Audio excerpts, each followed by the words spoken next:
1 தீமோத்தேயுக்கு எழுதின நிருபம் 4ஆம் அதிகாரம் 4ஆம் அதிகாரம் 7ஆம் வசனத்தையும் 8ஆம் வசனத்தையும் நாம் வாசிக்க கேட்போம். 1 தீமோத்தேயுக்கு அப்போஸ்தலனாகிய பவுல் 1 தீமோத்தேயுக்கு எழுதின நிருபம் 4ஆம் அதிகாரம் 7ஆம் வசனம் 8ஆம் வசனம் வாசிப்போம்.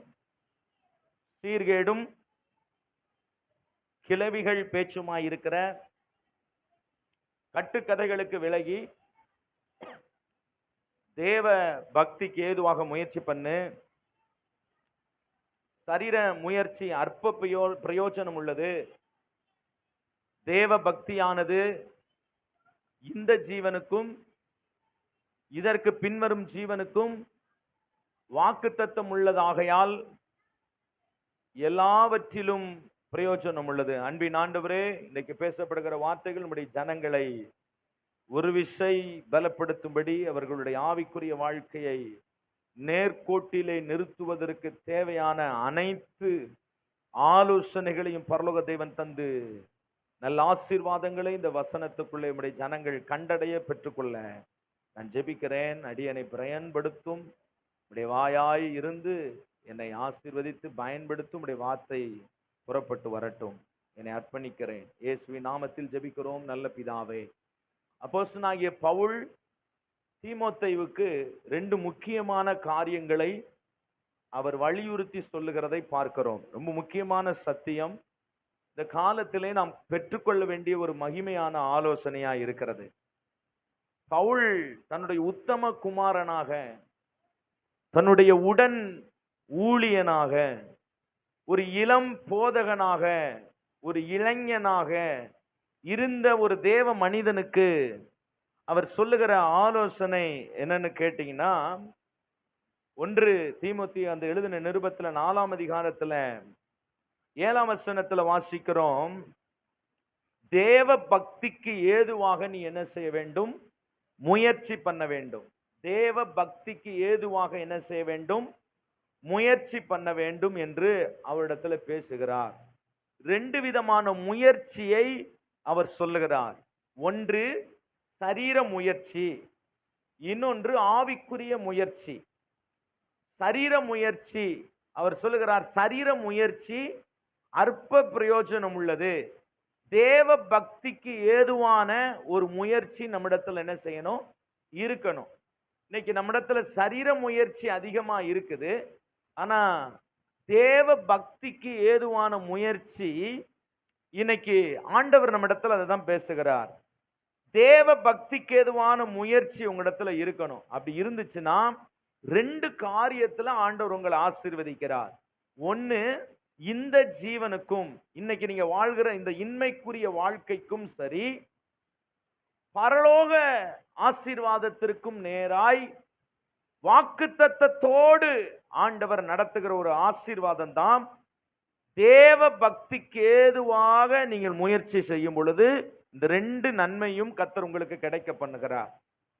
சரீர முயற்சியை குறித்து பேசும்போது அது எப்படிப்பட்டதுன்னு சொல்றார்? அற்ப பிரயோஜனம் உள்ளது. நான் அநேக நேரங்களிலுடைய பிரசங்கங்களிலே நான் சொல்லியிருக்கிறேன், தேவனுக்குள்ளாக நீங்கள் எடுக்கிற எல்லா பிரயாசங்களும் உங்களுக்கு 2 ஆசீர்வாதங்களை கொண்டு வரும். இந்த உலகத்திலையும் நீங்க ஆசீர்வாதமா இருப்பீங்க, பரலோக மகிமையையும் நீங்க என்ன செய்ய முடியும்? பெற்றுக்கொள்ள முடியும். அதற்குத்தான் கர்த்தர் சபையை வைத்திருக்கிறார். அதற்குத்தான் தேவன் ஆலோசனைகளை கொடுக்கிறார், சத்தியத்தை நம்மோடு பேசுகிறார். ஒரு படிக்கிறவங்க முயற்சி பண்றாங்க. முயற்சி பண்ணாத யாரும் வாழ்க்கையில் என்ன செய்ய முடியாது? வெற்றி பெறவே முடியாது. படிக்கிறவங்க முயற்சி பண்றாங்க. நல்ல ஜாப்ல இருக்கிறவங்க ஒரு நல்ல முயற்சி எடுக்கிறாங்க. டெட் எழுதுறாங்க, குரூப் எழுதுறாங்க. இப்படி பல முயற்சிகள் தான் அவங்கள வெற்றி உள்ளவர்களாய் மாற்றுகிறது. நான் படிக்கிற காலத்திலே ஒரு சம்பவம், ஒரு பெரிய ராஜா இருந்தான். அவன் நல்ல யுத்தம் பண்ணுகிற ஒரு பெரிய ராஜா. ஆனால் அவனுடைய வாழ்க்கையில ஒரு தோல்வியை சந்திக்க வேண்டிய நிலைமை வந்துச்சு. அந்த தோல்வியை அவன் சந்திக்கும் பொழுது மரணம் அவனை நெருங்கும் என்று பயந்து அவன் அந்த நாட்டில ஒரு தனிமையான இடத்துல ஒரு பெரிய பாலடைந்த பங்களாவுக்குள்ளே ஓடி போய் தன்னை ஒழித்து கொண்டான். அங்கே அவன் இருக்கும் பொழுது அவன் ஒரு காட்சியை காண்கிறான். என்ன காட்சினா, அந்த அரண்மனையில, அந்த பாலடைஞ்ச பங்களாவுல ஒரு சிலந்தி கூடு கட்டுகிறத அவன் பார்க்கிறான். முதல் தடவை அந்த கூடு கட்டுது, அது ஃபெயிலியர் ஆகிறது. ரெண்டாவது தடவை கூடு கட்டுது, அது அந்து போகிறது, ஃபெயிலியர் ஆகுது. இப்படி அவன் 17 முறை அந்த சிலந்தியானது அந்த வலையை பின்னி பின்னி தோத்து போகிறத பார்க்கிறான். 17 முறை தோத்து போன அந்த சிலந்தியானது 18வது முறை அந்த சிலந்தி அந்த வலையை சக்சஸா பின்னி முடிக்கிறத இவன் பார்க்கிறான். இவனுக்குள்ள ஒரு எண்ணம் வருது, 17 முறை தோற்று போனாலும் அந்த சிலந்தியானது அந்த வலை பின்னுவதை முயற்சியை என்ன செய்யவில்லை, நிறுத்தவே இல்லை என்கிற அந்த ஒரு பாடத்தை அவன் கற்றுக்கொண்டதுக்கு அப்புறம் தொடர்ந்து அவன் யுத்த களத்திற்கு போகிறான். அவன் தொடர்ந்து முயற்சி எடுக்கிறான். அவன் ஒரு ஜெயமுள்ள ராஜாவாய் அவன் வெற்றி பெற்றவனாய் வெளியே வருகிறான். நம்முடைய வாழ்க்கையில தோல்விகளை நீங்கள் கண்டிருக்கலாம். ஆனாலும் தேவ பக்திக்கு ஏதுவான முயற்சி முயற்சி முயற்சி உங்களை என்ன செய்யும்னு கேட்டா, உங்களை இந்த தேசத்துல ஒரு ஜெயமுள்ள பாத்திரமாய் நிறுத்தும், வெற்றி உள்ள பாத்திரமாய் நிறுத்தும் என்பதில் சந்தேகம் இல்லை. ஆக தேவ பக்திக்கு ஏதுவான முயற்சி உங்களை இன்மையிலும் ஆசீர்வதிக்கும், பரலோக மகிமையும் உங்களுக்கு என்ன செய்யும், கொண்டு வரும். அதுதான் உலகத்தாருக்கும் நமக்கும் இருக்கிற வித்தியாசம். உலகத்தார் இந்த உலகத்துல அவன் சம்பாதித்து சாப்பிட்டு வாழ்ந்து குடித்து வெறித்து என்னென்னமோ அவன் மனம் தோன்றதெல்லாம் செய்து அவன் எங்கே போகிறான், எங்கே இருக்க போகிறான், ஒன்றுமே அறியாத நிலையிலே ஒரு மிருகம் வாழ்வதை போல வாழ்ந்து அவனுடைய வாழ்க்கையை முடிக்கிறான். ஆனால் தேவனுடைய பிள்ளைகளாகிய உங்களுக்கும் எனக்கும் ஒரு பெரிய நோக்கம் இருக்கிறது. உலகத்தாரை போல் அல்ல, தேவ பக்தி உள்ளவர்களாய் கர்த்தர் நம்மை தெரிந்தெடுத்திருக்கிறார். ஆகையினாலே நமக்கு பவுல், அப்போஸ்தலனாகிய பவுல் தீமோத்தேயுவை கொண்டு ஆலோசனை கொடுக்கிறார். நீங்கள் உங்கள் வாழ்க்கையில தேவ பக்திக்கு ஏதுவான முயற்சி உங்கள் வாழ்க்கையில் எப்போதும் என்ன செய்ய வேண்டும், இருந்து கொண்டே இருக்கும் பொழுது இன்மையிலும் கர்த்தர் ஆசீர்வதிப்பார், பரலோக பாக்கியத்தையும் நீங்க என்ன செய்வீங்க, பெற்றுக்கொள்வீங்க என்று பரிசுத்த வேதாகமம் சொல்லுகிறது. இந்த உலகத்துல எல்லாவற்றையும் ஆண்டு அனுபவித்த ஒரு மனுஷன் சாலமோன். அவர் பிரசங்கியின் புத்தகத்திலே 2ஆம் அதிகாரத்துல 10ஆம் வசனத்தை 11ஆம் வசனத்தை நீங்கள் வாசிக்கும் பொழுது, பிரசங்கியின் புத்தகம் 2ஆம் அதிகாரம் 10ஆம் வசனம் 11ஆம் வசனத்தை வாசிக்க கேட்போம்.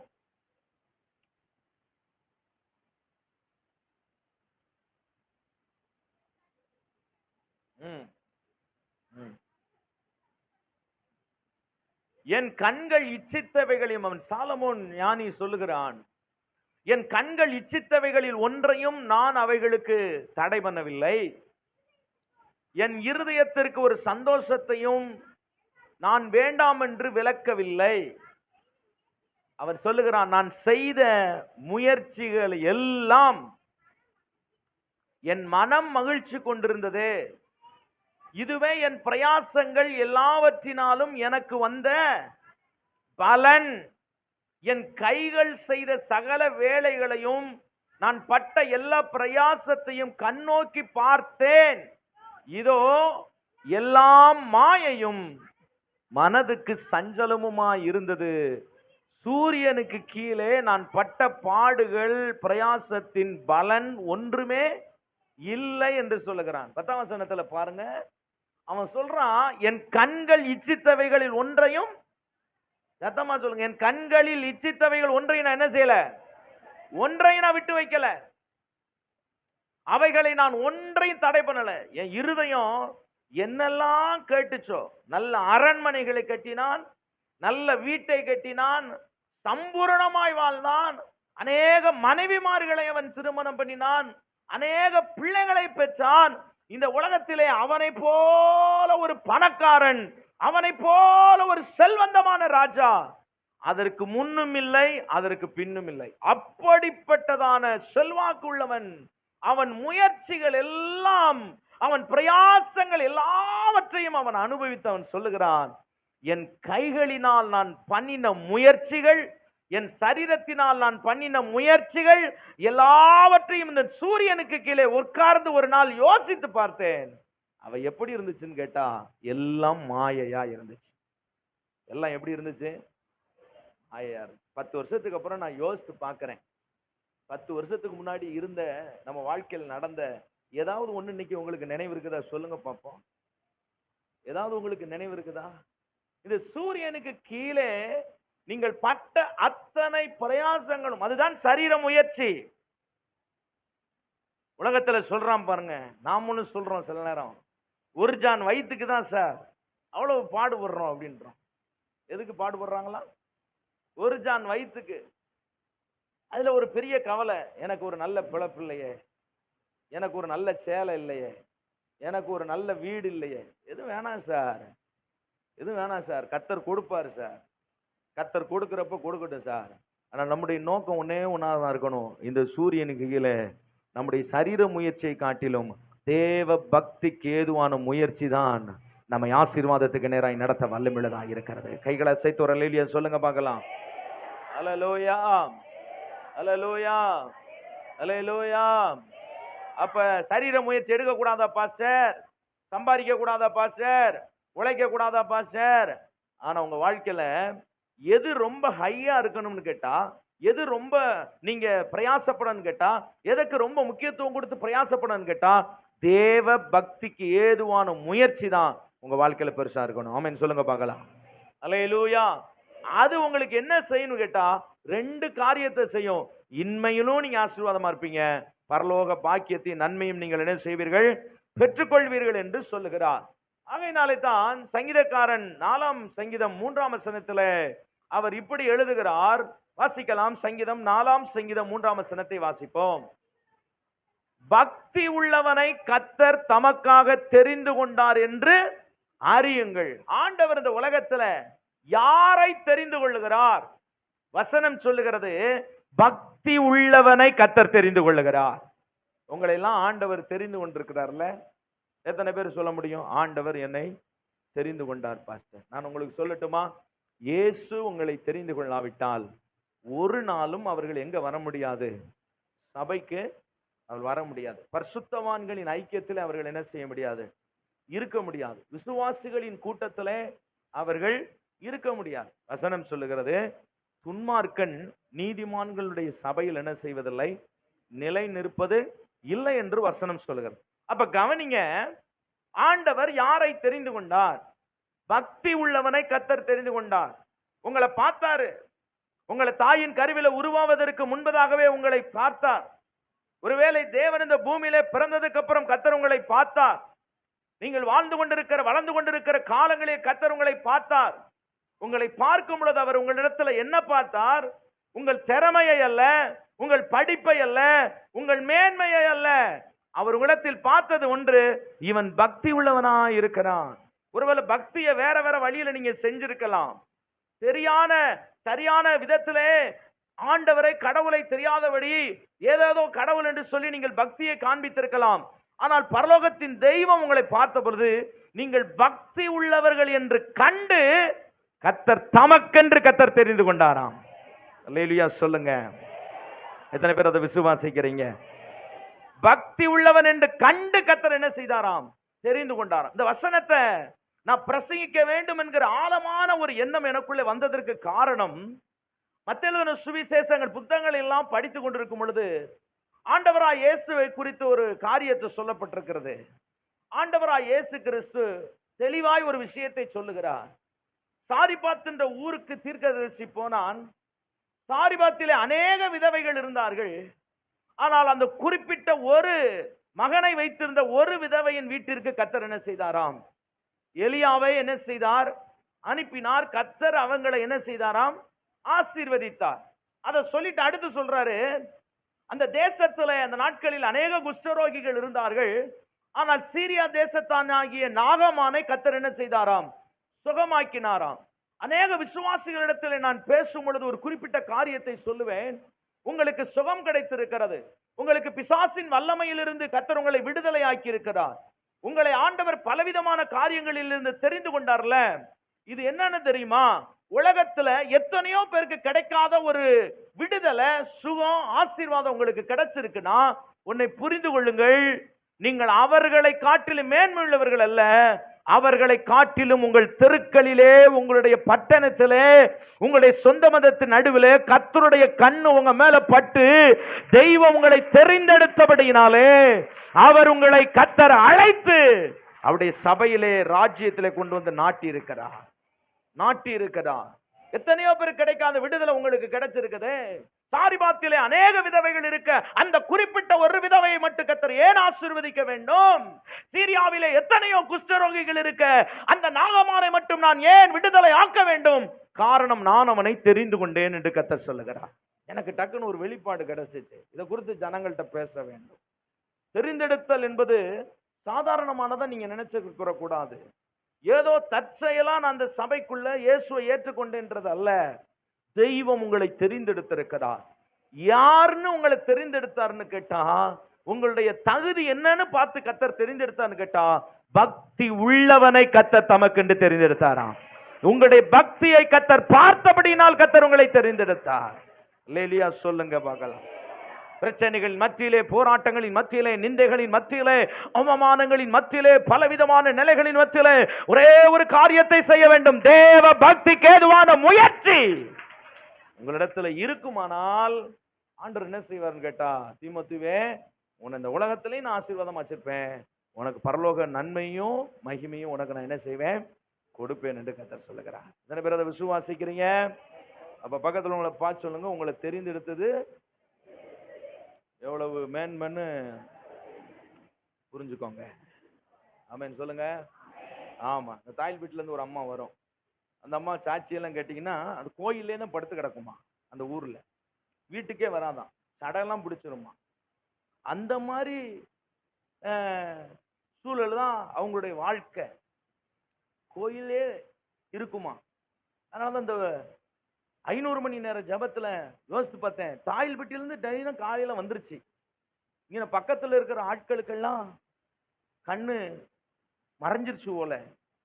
ஆமா, நம்ம தாயில் வீட்டிலிருந்து வருது. அப்பதான் யோசித்தேன், அந்த தேவ பக்திக்கு எதுவான முயற்சி அந்த அம்மா பண்ணுது. ஆண்டவர் சும்மா விட்டுருவாரா? 4-8 ஆலயம் இருக்குது, முயற்சி பண்றீங்களா? பண்ணல. முயற்சி பண்ண மனசு வர மாட்டேங்கல. இந்த அம்மா தாயில் வீட்டிலிருந்து முயற்சி பண்ணுது. சபைக்கு வந்து என்ன முயற்சி? தேவ பக்திக்கு ஏதுவான முயற்சி. அல்லேலூயா சொல்லுங்க. இன்னொரு அம்மா அங்கிட்ட ஒல்லியா ஒரு அம்மா உட்கார்ந்து இருக்கு பாருங்க, பக்கத்துல செல்வி சிஸ்டர் பக்கத்துல. நான் அவங்க நாத்து நான் நினைக்கிறேன், மதனியாரா சொந்தமா சபைக்குள்ள வந்தா சொந்தம் தாங்க. ஆமான்றுங்க. இந்த சகோதரி பாத்தீங்கன்னா 4 பொழுதும் கோயிலுக்கு அலைஞ்சுக்கிட்டே இருக்கிறது. ஆண்டவரோட குடும்பத்தை கத்துற இப்படி எத்தனை பேரை சொல்லலாம்? நம்ம டீக்கடி மனோவா பிரதரை யோசித்து பாருங்க. வருஷம் அவர் பிளான் பண்ணுவாராம். அது மாத்திரம் மாடசாமின்னு ஒரு பிரதர் இருக்காரு பாருங்க. இன்னைக்கு காலைல நான் முந்தானத்து போய் ஜோம் பண்ணேன் வெள்ளையம்மா பாட்டிக்கு. அதுக்கு இப்ப நினைவெல்லாம் மறந்துருச்சு. நானே யாருன்னு என்ன செய்யல தெரியல. இந்த காலத்துல இருந்து பழைய விசுவாசி அது. இந்த அம்மா மட்டும்தான் அந்த குடும்பத்தில் ரசிக்கப்பட்டுச்சு. அவரு இருமுடி கட்டிட்டு மலைக்கு போவாரு. என்கிட்ட 10 ரூபா காணிக்க கொடுத்துட்டு பத்திரமா போயிட்டு வரட்டும்னு ஜோம் பண்ண சொல்லும். முயற்சிங்க, தேவ பக்திக்கு எதுவான முயற்சி. கர்த்தர் ஒரு நாள் அந்த குடும்பத்தை கர்த்தர் தொட்டாரு. அந்த ஐயாவை தொட்டாரு, அவங்க அம்மாவை தொட்டாரு, அவங்க மகனை தொட்டாரு, அவங்க மனைவியை தொட்டாரு. பேர பிள்ளையோட சபையில இருக்கிறாங்க. ஒரு கிழவியினுடைய முயற்சி, ஒரு பாட்டினுடைய தேவ பக்திக்கு எதுவான முயற்சி அந்த குடும்பம் முழுவதையும் இரட்சிப்புகளை நடத்தினதுங்க. அந்த குடும்பம் முழுவதையும் ஆசீர்வாதத்துக்குள்ள நடத்தினதே. நேற்று தினத்துல முந்தானத்து நான் வந்து எப்பயுமே இந்த பருத்திப்பால் குடிக்க போவேன். அங்க போய் இன்னும் பருத்திப்பால் குடிக்கும் போது ஒரு ஃபேமிலி வந்துச்சு. அவங்க அப்பா கிறிஸ்தவர், சத்தியானர்ல இருக்கிறாரு. அவங்க அப்பா கிறிஸ்தவர், ஒரு காலத்துல சபைக்கு வந்தவங்க. இப்ப அந்த குடும்பத்தை பாக்குறேன், குடும்பம் முழுவதும் சாமி கும்பிட்டு திணீர் வச்சுட்டு அங்க நின்றுகிட்டு இருக்காங்க. எனக்கு பார்த்தோன்னே எனக்கு அவ்வளவு வேதனை. அதுதான் அந்த பிரசங்கமே உருவானது. உங்கள் சந்ததி தலைமுறை காக்க வேண்டும் என்று சொன்னால் கொடுக்கப்பட்ட சபையிலே நீங்கள் காலத்துக்கும் அமைதியா நீங்கள் அடங்கி உட்கார்ந்து இருக்கும் பொழுது உங்கள் சந்ததி பாதிக்கப்படாது. தேவ பக்திக்கு எதுவான சந்ததியா நிற்கும். நான் எத்தனையோ பேரை பார்க்கிறேன். என் தாத்தா காலத்துல இருந்தவங்களை பார்த்தேன், எங்க அப்பா காலத்துல இருந்தவங்களை பார்த்தேன், இப்ப என் காலத்துல இருக்கவங்கள பார்க்கிறேன். அநேகர் பின்மாறி போயிருக்கிறார்கள். பரம்பரை கிறிஸ்தவர்கள் அநேகர் பின்மாறி போயிருக்கிறார்கள். காரணம், அதற்கு முன்பதாக இருந்த சந்ததி தேவ பக்திக்கு எதுவான முயற்சி அவங்க எடுக்காதனால அவருடைய வாழ்க்கை மாறி போனது. இன்னைக்கு இந்த சபைக்குள்ள இருக்கிற உங்களுக்கு நான் ரொம்ப தெளிவா சொல்றேன். தேவ பக்திக்கு எதுவான முயற்சியை ஒரு நாள் என்ன செஞ்சிடக்கூடாது, விட்டுறக்கூடாது. உங்களுக்காக மாத்திரம் இல்லைங்க, உங்க சந்ததி ஆசீர்வதிக்கப்படணும். அதற்கு நீங்க எடுக்கிற முயற்சி ஒரு பெரிய ஆசீர்வாதத்தை கொண்டு வர வல்லமையுள்ளதாக இருக்கிறது. ஹல்லேலூயா. ஆண்டவர் யாரை தெரிந்து கொள்ளுகிறார்? யாரை கர்த்தர் தெரிந்து கொள்ளுகிறார்? வசனம் சொல்லுகிற பக்தி உள்ளவனை கர்த்தர் தமக்கென்று என்ன செய்கிறாராம்? தமக்காக அவர் தெரிந்து கொள்ளுகிறாராம். தமக்காக அவர் தெரிந்து கொள்ளுகிறாராம். ஞாயிற்றுக்கிழமை பைராசில போய் முயற்சி பண்றது மங்கு மங்கு மங்கு மங்கு மங்குன்னு ஒண்ணு விளங்காது. இங்க முயற்சி பண்ணி ஞாயிற்றுக்கிழமை திங்கக்கிழமையிலிருந்து சனிக்கிழமை வரைக்கும் என்னெல்லாம் வேணுமோ ரெட்டிப்பாய் தேவன் ஆசீர்வாதத்தை தர வல்லமையுள்ளவராய் இருக்கிறார். நல்லா கைதட்டுங்க பார்க்கலாம் சகோதரர்கள், நல்லா கைதட்டுங்க பார்க்கலாம்.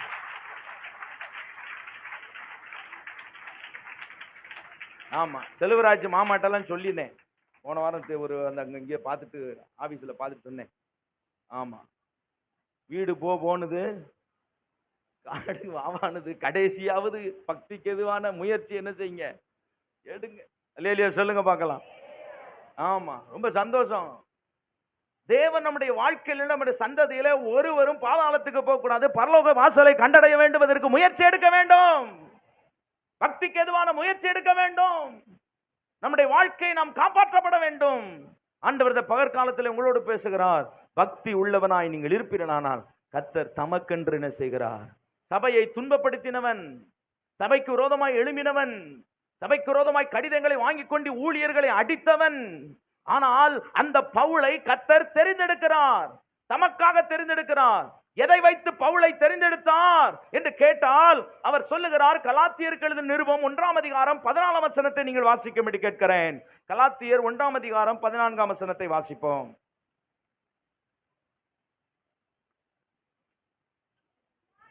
ம் ம் ம் ம் ம் ஆசிங்க. ம் ம் ம் ம் ஆ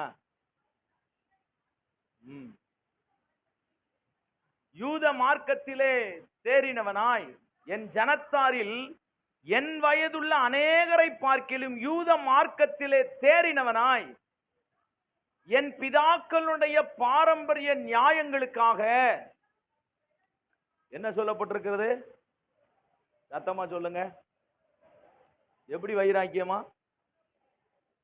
பக்தி வைராக்கியம் போட்டிருக்கா? எப்படி போட்டிருக்கீங்க? சும்மா எல்லாம் வைராக்கியம் இல்லை. எப்படி இருந்தானா? மிகவும் வைராக்கியம்னாலே அது ஒரு பெரிய விஷயம் பாருங்க. இவனை குறித்து அவர் சொல்றாரு, என் ஜனத்தாரிலே என் வயதுள்ள அநேகரை பார்க்கிலும் யூத மார்க்கத்திலே தேறினவர்கள் அநேகர் இருந்தாங்க. ஆனா என் சிறு வயது முதலே நான் எப்படி இருந்தேன்னு கேட்டா மிகவும் பக்தி வைராக்கியம் உள்ளவனாயிருந்தேன். மிகவும் பக்தி வைராக்கியம் உள்ளவனாயிருந்தேன். அவனைத்தான் கர்த்தர் தெரிந்தெடுத்தார். ஆனால் இயேசுவோடு இருந்த 12 சீசர்கள், 12 சீசர்களில் யூதாஸ் செத்து போனான். இவர்கள் எல்லாம் அப்போஸ்தலர் 1ஆம் அதிகாரத்திலே ஒரு முடிவுக்கு வரார்கள். 11 சீசர்களும் மொத்தம் 12 அப்போஸ்தலர்களை இயேசு தெரிந்து கொண்டார். அதிலே ஒருவன் செத்து போனான். நாம் தெரிந்து கொள்ள வேண்டும் என்று சொல்லி 2 பேருடைய பேரை வச்சு சீட்டு போடுறாங்க. சீட்டு போட்டா மத்தியாவின்ற பேரை இவங்களே தெரிந்தெடுத்து மத்தியாவை அப்போஸ்தலனாக டிக்ளேர் பண்றாங்க. ஆனா அப்போஸ்தலனாக மத்தியா டிக்ளேர் பண்ணாலும் நீங்க வேதம் முழுவதும் அதுக்கப்புறம் திருப்பி பார்த்தால் மத்தியாவுடைய பெயர் ஒரு இடத்திலுமே இல்லை. ஆனால் 11 அப்போஸ்தலர் நடுவிலே 12 ஒரு அப்போஸ்தலனாய் தெய்வம் தெரிந்து கொண்டார். தெய்வம் யாரை தெரிந்து கொண்டார் என்று கேட்டால் சிறு வயது முதலே மிகவும் பக்தி வைராக்கியம் உள்ள பவுலை கர்த்தர் தெரிந்து கொண்டார். அல்லேலூயா. ஒரு காலத்திலே நான் பக்தியா இருந்தேன் அப்படின்னு சொல்லக்கூடாது.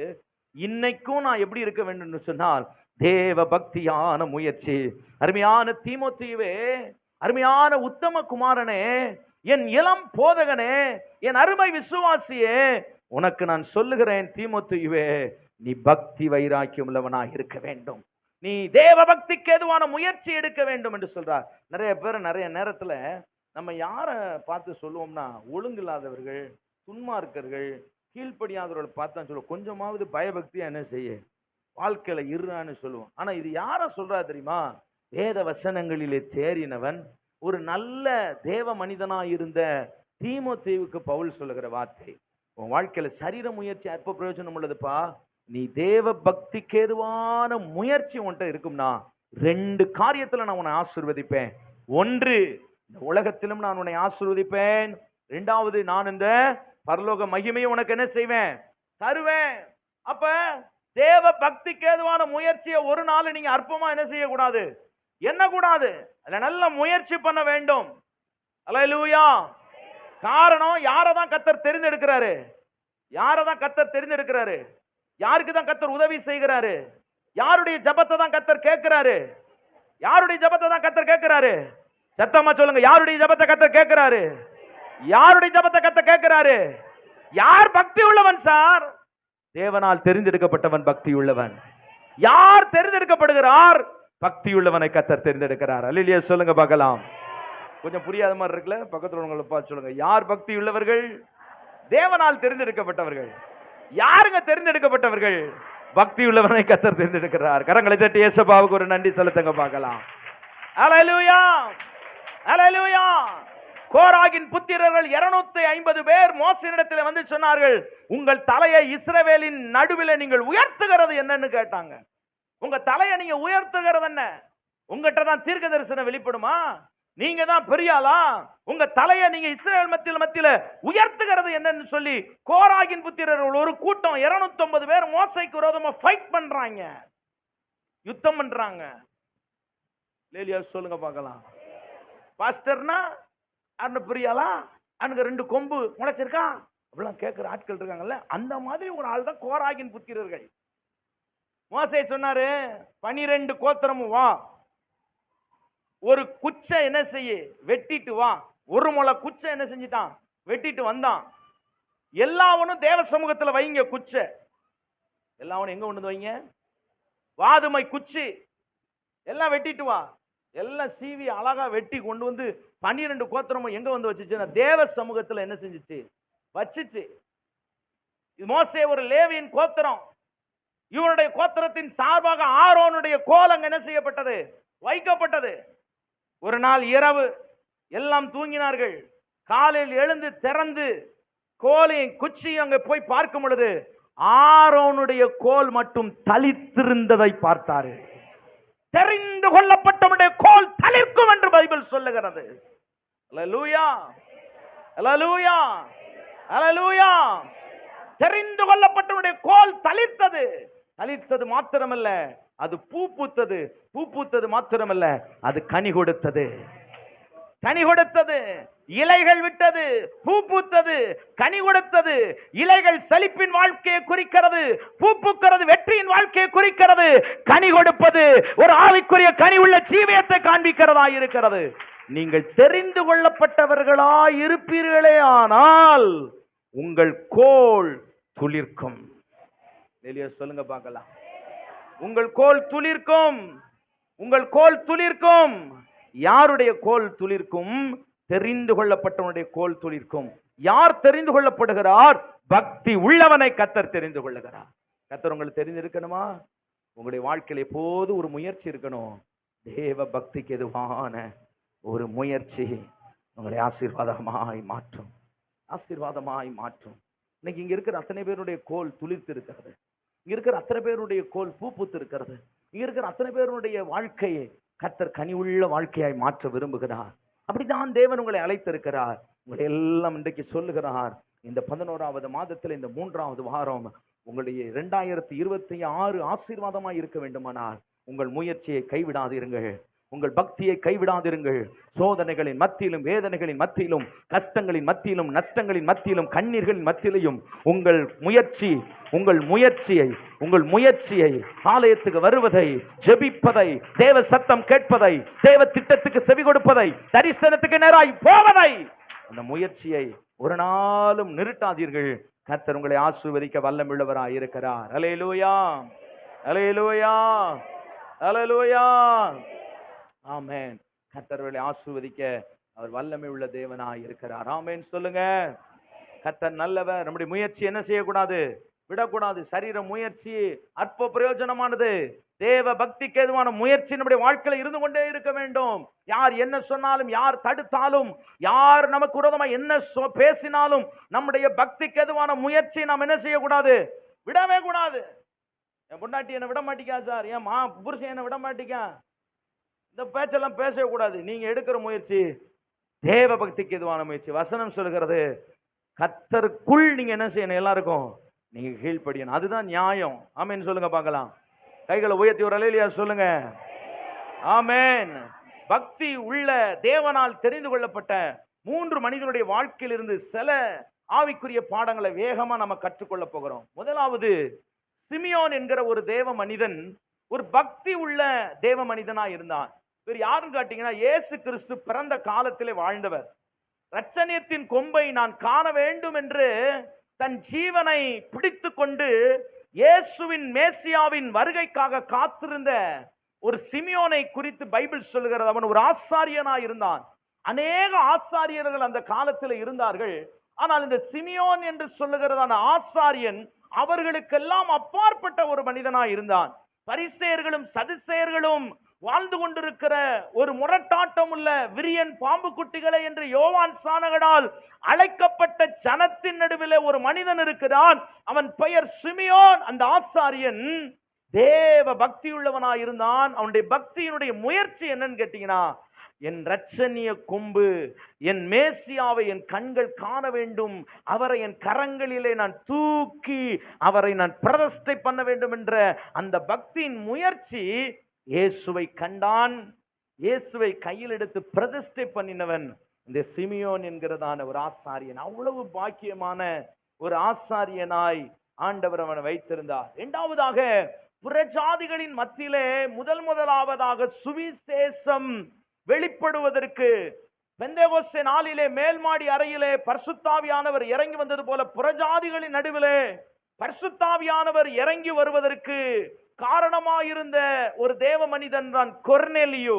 அவனை குறித்து வசனம் சொல்லுகிறது, அவன் பக்தி உள்ளவனாய் வீட்டார் அனைவரோடும் கர்த்தரை தேடுகிறவனாய் இருந்தான் என்று பைபிள் சொல்லுகிறது. மூன்றாவது ஒரு மனுஷன் இருந்தான். அப்போஸ்தலனாகிய பவுலுக்கு ஜெர்மனி ஞானஸ்நானம் கொடுத்த அனனியா என்கிற ஒரு பாஸ்டர் அப்போஸ்தல நடவடிக்கைகளிலே நாம் வாசித்து பார்க்கலாம். அவரை குறித்து ஆண்டவர் சொல்லுகிறார், பக்தியுள்ள அனனியா தேவன் தெரிந்து கொண்ட பாத்திரம் என்று சொல்லுகிறார். இந்த 3 பேருடைய வாழ்க்கையிலிருந்து வேகமா சுருக்கமா ஒரு 1/4 மணி நேரத்துல சில விஷயங்களை உங்களோடு பேசும்படி கர்த்தர் எனக்கு கிருபை செய்வாராக. முதலாவது, சிமியோன் வாழ்க்கையிலிருந்து லூக்கா எழுதின சுவிசேஷம் 2ஆம் அதிகாரம் 25ஆம் வசனத்தை நீங்கள் வாசிக்கும் போது, லூக்கா எழுதின சுவிசேஷம் 2ஆம் அதிகாரம் 25ஆம் வசனம். வார்த்தையை நல்லா கேட்குறீங்க, இன்னும் அற்புதமா கேளுங்க. நிறைய பேர் நோட்ஸ் எடுக்கிறீங்க. நல்லா படிச்சவங்க இல்ல எழுத தெரியுன்றவங்க கண்டிப்பா உங்க டைரியில நோட்ஸ் எடுங்க. ஒரு டைரி வச்சுக்கோங்க, ஒரு பேனா வச்சுக்கோங்க, அது உங்களுக்கு பிரயோஜனமா இருக்கும். வாசிக்கலாம். அப்பொழுது சிமியோன் என்னும் பெயர் கொண்ட ஒரு மனுஷன் எருசலேமிலே இருந்தான். அவன் நீதியும் தேவ பக்தியும் உள்ளவனாயும் இஸ்ரவேலின் ஆறுதல் வர காத்திருக்கிறவனாயும் அவன் இருந்தான். அவன் மேல் யார் இருந்தான்? பரிசுத்தாவியானவர் அவனோடு கூட இருந்தார். சிமியோன் என்கிற பெயர் கொண்ட ஒரு மனுஷன் எருசலேமில் இருந்தான். அவனை குறித்து பைபிள் சொல்லுகிறது, அவன் நீதியும் தேவ பக்தி உள்ளவனாய் இருந்தான். இஸ்ரவேலின் அந்த காலகட்டத்திலே, வாழ்ந்த காலகட்டத்திலே ஆசாரியர்கள் புறம்பே தள்ளப்பட்டார்கள், காசுக்கு அமர்த்தப்பட்டார்கள். அரசியல் செல்வாக்கு யாருக்கு இருக்கிறதோ அவர்கள் தான் ஆசாரியர்களாய் மாறினார்கள். ஆகையால்தான் அழைக்கப்பட்டவன் புறம் தள்ளப்பட்டு அன்னாவும் காய்பாவும் இயேசுவுக்கு முன்பதாக ஒரு ஆசாரியர்களாய் இருந்தார்கள். அவர்கள் தேவனுடைய பார்வையிலே அவர்கள் விலையேறப்பட்டவர்களாய் இல்லை. கடைசியா இருந்த மனோவா எலிசபெத் அவருடைய மகன் யோவான் சானகன் தான் உண்மையான ஆசாரியனா இருக்க வேண்டும். ஆனால் அவன் மனாந்தரத்திலே கூப்பிடுடைய சத்தமா இருந்தான். அப்படிப்பட்ட பக்தி இல்லாத, நீதி இல்லாத, மாறுபாடான துன்மார்க்கர்களின் நடுவிலே ஒரு ஆசாரியன் வாழ்ந்து கொண்டிருந்தான். அவனை குறித்து பைபிள் சொல்லுகிறது, அவன் நீதியும் தேவ பக்தி உள்ளவனுமாயிருந்தான். இந்த உலகத்திலே துன்மார்க்கர்கள் பெருகியிருக்கிறார்கள், சபைகளிலும் துன்மார்க்கர்கள் பெருகியிருக்கிறார்கள், ஊழியங்கள் இந்த உலகத்திலே வியாபாரங்களாய் மாற்றப்பட்டு கொண்டிருக்கிறது. உண்மையான ஊழியர்களை கண்டுபிடிக்க முடியாத ஒரு காலத்தில் வாழ்ந்து கொண்டிருக்கிற நாம் தெளிவாயிருக்க வேண்டும். இந்த ஆசாரியனை போல தேவ பக்தி உள்ள தேவ மனுஷனாய், தேவ பிள்ளையாய் நீங்கள் இருக்க வேண்டும் என்பதுதான் தேவன் இந்த காலவேளையில் உங்களோடு பேசுகிற சத்தியமாய் இருக்கிறது. அல்லேலூயா. இவன் பக்கத்துல இருக்கிற ஆசாரியனை பார்க்கல, அவன் எப்படி வாழ்றான், இவன் எப்படி ஜெபம் பண்றான், இவன் எப்படி முயற்சி பண்றான்றதெல்லாம் பார்க்கல. இந்த அனனியா, இந்த அண்ணா, இந்த சிமியோனுக்குள் இருந்ததான ஒரு வாஞ்சை, இவர்கள் நடுவில் என் கண்கள் மேசியாவை பார்க்க வேண்டும். இஸ்ரவேலின் ஆறுதலுக்காக காத்திருக்கிறோமே, ஒருவர் வருவார் என்று சொல்லப்பட்டிருக்கிறது. அந்த சமாதான பிரபுவை நான் பார்க்க வேண்டும் என்கிற ஒரு வாஞ்சை, அதுதான் தேவ பக்திக்கு எதுவான முயற்சி. ஒவ்வொரு ஞாயிற்றுக்கிழமை இயேசுவை சந்திக்க வர வேண்டும், இயேசுவின் வார்த்தையை கேட்க வர வேண்டும். இங்க இருக்கிற எதையும் நீங்கள் பார்க்க கூடாது. நீங்கள் பார்க்க வேண்டிய ஒரே ஒன்று, கர்த்தருடைய வார்த்தை, அபிஷேகம், தேவனுடைய கிருபை. Praise the lord. ஹல்லேலூயா. அவனோடு கூட யார் இருந்தது என்று கேட்டால், அவன் மேல் பரிசுத்த ஆவியானவர் இருந்தார். கர்த்தர் உங்க கூட இருப்பாருங்க. நீங்க தேவ பக்தி உள்ள மனுஷனா இருந்தீங்கன்னா யார் உங்க கூட இருப்பா? சத்தமா சொல்லுங்க, யார் உங்க கூட இருப்பா? கர்த்தர் உங்க கூட இருப்பாரு. எத்தனை பேர் கூட கர்த்தர் இருக்கணும்னு விரும்புறீங்க? எத்தனை பேர் கூட கர்த்தர் இருக்கணும்னு விரும்புறீங்க? எத்தனை பேர் கூட கர்த்தர் இருக்கணும்னு விரும்புறீங்க? இன்னும் சிலர் கை தூக்கல. எத்தனை பேரோட கர்த்தர் இருக்கணும்னு விரும்புறீங்க? அல்லேலூயா, அல்லேலூயா. பரிசுத்த ஆவியானவர் அவன் மேல் என்ன செய்தாராம்? இருந்தார். அல்லேலூயா. முதலாவது ஒன்றை புரிந்து கொள்ளுங்கள், தேவ பக்திக்கு ஏதுவான முயற்சி, தேவ பக்திக்கு ஏதுவான காரியம் உங்களிடத்துல இருக்குமானால் யார் உங்களோட கூட இருப்பார்? கர்த்தர் உங்களோட கூட இருப்பார். எத்தனை பேரோட கர்த்தர் இருக்கணும்னு விசுவாசிக்கிறீங்க? அல்லேலூயா. மாஸ்டர், கர்த்தரையும் தெரியாது, கர்த்தருடைய வார்த்தை எனக்கு என்ன செய்யாது, தெரியாது அப்படின்ற ஒரு நிலையில இருக்கக்கூடாது. வாலிபர்கள், சிறு பிள்ளைகள், சிறு வயதிலிருந்து தேவ பக்திக்கு எதுவான முயற்சி உங்களிடத்துல என்ன செய்யணும்? இருக்கணும். அது உங்கள் வாழ்க்கையை ஆசீர்வதிக்கும். ஏதாவது ஒரு வகையில ஊழியம் செய்யணும், ஏதாவது ஒரு வகையில கர்த்தருக்கு பிரயோஜனமா வாழணும், உங்க வாழ்க்கை மகிமையா இருக்கும்.